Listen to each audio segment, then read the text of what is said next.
শুভ অপরাহ্ন, সুপ্রিয় সাংবাদিকবৃন্দ, আসসালামু আলাইকুম। আপনারা জানেন গত 2 তারিখ আমাদের মন্তলা ব্রিজ, যেটা ব্রিজ, সেই ব্রিজের নিচে আমরা একটি লাশের দ্বিখণ্ডিত, যেটা মাথা দ্বিখণ্ডিত এবং 4 টুকরো লাশ, এটা লাগেজে নদীতে পানিতে আমরা পেয়ে পাই। এই লাশটি পাওয়ার পরপরই আমরা যেটা করি, এখানে আমাদের গোয়েন্দা পুলিশ এবং আমাদের কোতোয়ালি থানা লাশের পরিচয় শনাক্তকরণের কাজ করে আমরা সোশ্যাল মিডিয়াতে বিষয়টি প্রচার করি এবং প্রচার করার পরপরই আমরা জানতে পারি যে এই ভিকটিম, তার পরিচয় হলো তার বাড়ি ঈশ্বরগঞ্জ, প্রেসিডেন্সি ইউনিভার্সিটি ইংরেজি প্রথম বর্ষের স্টুডেন্ট ছিল।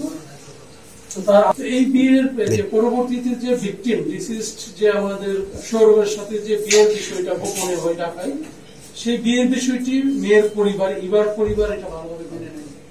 ইবার পিতা নাম হলো ইলিয়াস, যিনি একজন এক্স আর্মি পার্সন ছিলেন। তো উনি বিষয়টি ভালোভাবে মেনে নিলেন, ওনার পরিবারও বিষয়টি ভালোভাবে মেনে নিলেন। তো গত 2 তারিখের 1 তারিখ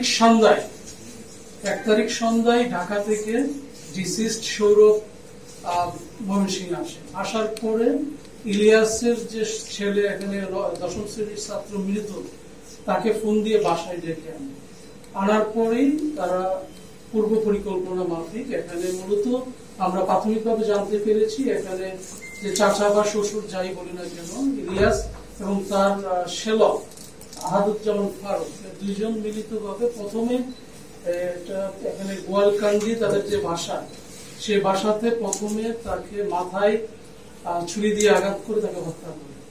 হত্যা করার পরে তাদের বাথরুমে লাশটাকে ফেলে রাখা হয়। পরবর্তীতে এটা চাপাতি দিয়ে আমরা জানতে পেরেছি, চাপাতি দিয়ে লাশটাকে মাথাটা প্রথম মানে এটাকে বিচ্ছিন্ন করা হয় শরীর থেকে, এবং শরীরটাকে আমরা দেখেছি যে এটাকে কয়েক টুকরো, 4টা টুকরায় এখানে খণ্ডিত করা হয়। এবং এই কাজে আমরা যেটা প্রাথমিকভাবে জানতে পেরেছি, এখানে ইলিয়াস এবং তার শ্যালক ফারুক, দুইজন প্রাথমিকভাবে এই কাজটা করেছেন আমরা জানতে।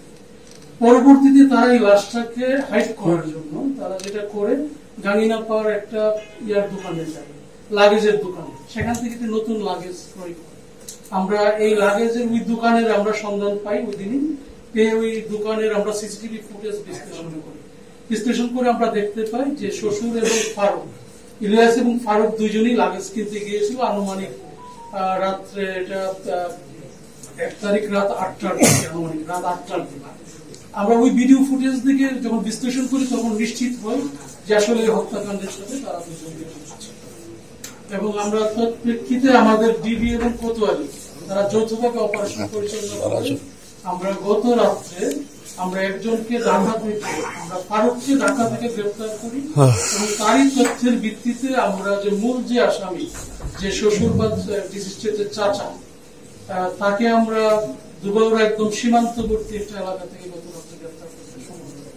আর আরেকটি বিষয় হলো, এখানে তারা যে প্রাইভেট কারটি ব্যবহার করেছিল লাশটাকে ডাম্পিং করার জন্য, ওই প্রাইভেট কারটা এবং প্রাইভেট কারের যে চালক হান্নান, তাকেও আমরা ইতিমধ্যে গ্রেফতার করছি। ওই প্রাইভেট কারটাও আমরা জব্দ করতে সমর্থ হয়েছি এবং প্রাথমিকভাবে এখানে সবাই আমাদের কাছে এই বিষয়টা সবটা আমাদের কাছে স্বীকার করে। তারপরে আমরা এখানে এই ঘটনার সহিত আরো কেউ জড়িত আছে কিনা, আরো অন্য কোনো বিষয় আছে কিনা, প্রত্যেকটা বিষয়ে আমরা পুঙ্খানুপুঙ্খভাবে আমরা এটা ইনভেস্টিগেট করছি। লাগেজ কে বিক্রি করে শহর, আমরা ওই ধারণার উপর ভিত্তি করে কিন্তু আমরা এটা ব্র্যান্ড নিউ লাগেজ যে বিয়েটা হয়। এবং এই বিয়ের খবরটা যখন জানতে পারে ইলিয়াস সাহেব, তখন তার মেয়েকে গত 16ই মে কানাডাতে পড়াশোনার স্টাডি ভিসায় পাঠিয়ে দেয়। সর্বোচ্চ শাস্তি হচ্ছে গিয়ে ফাঁসি।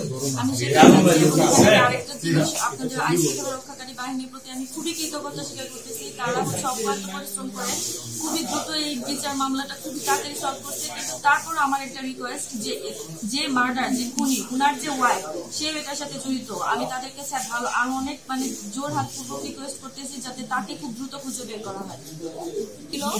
মেয়ের যে বর্তমান বয়ফ্রেন্ড, তার বাবাকে সবকিছু জানানোর জন্য যে সে আমার ভাইকে বিয়ে করে তারপর আবার সে কানাডা চলে গিয়ে সেই ছেলের সাথেও বিয়ে করে ঘর সংসার শুরু করতে যাচ্ছিল। সেই বিষয়গুলো প্রফেসর ডক্টর আমিনুল ইসলাম, আমি আপনাদের মিডিয়ার সামনে আমি এর আগেও বলেছিলাম, কিন্তু আপনারা মিডিয়া কেউ সেই বিষয়টা পাবলিশ করেন নাই। সে হচ্ছে গিয়ে এখানকার বড় প্রফেসর সায়েন্স ডায়াগনস্টিক হাসপাতালের, তার কাছে দেখা করতে এসেছে, তার কাছে সমস্ত ভিডিও ছবি সে দেখায় এবং দেখে আমার ভাই তার কাছে রিকোয়েস্ট করে যে স্যার আপনি যদি জানিয়ে দেন আমার চাচাকে তাহলে আমার লাইফ রিস্ক আছে, আপনি আমার চাচাকে জানাবেন না, আমি ময়মনসিংহ থেকে ফিরতে পারবো না।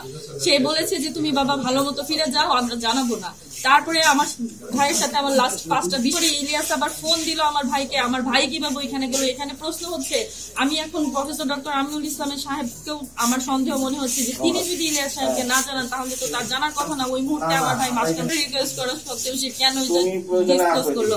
আর এখানে আমি আপনাদের কাছে আরেকটা আবেদন করছি, যে মেয়ের জন্য এত কাহিনী, যে মেয়ে হচ্ছে স্বেচ্ছায় আমার ভাইকে বিয়ে করার পরেও সে বলেছে সে নাকি তার বাবার কাছে ভিডিও রিকোয়েস্ট করে বলে গিয়েছে যে ভাই বাবা তুমি এটা বিচার করো। বাট আপনারা সবাই মিডিয়ার সবাই দেখেছেন যে কিভাবে করে সে হেসে হেসে কাবিননামায় সাইন করছে, বিয়ে করছে।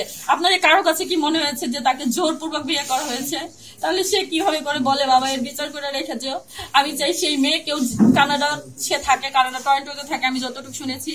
আপনারা একটু যদি আমাকে সহযোগিতা করতেন, সেই মেয়েকে যদি আইনের আওতায় আনতেন তাহলে আমরা আমার ভাইকে তো আর আমরা ফিরে পাবো না, কিন্তু হচ্ছে আমরা এই যে